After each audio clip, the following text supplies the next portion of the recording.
Help পেলাম, ভয় লাগে, খুব হেল্প করেছে।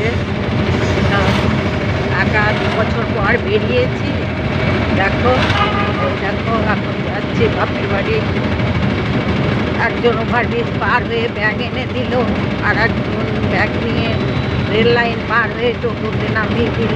টোটোতে কোনো অসুবিধাই হলো না। ভয় পাচ্ছিলাম বাড়িতে যে একা একা কী করে যাবো ব্যাগ নিয়ে, পা ভাঙা, হাঁটতে পারি না ভালো করে।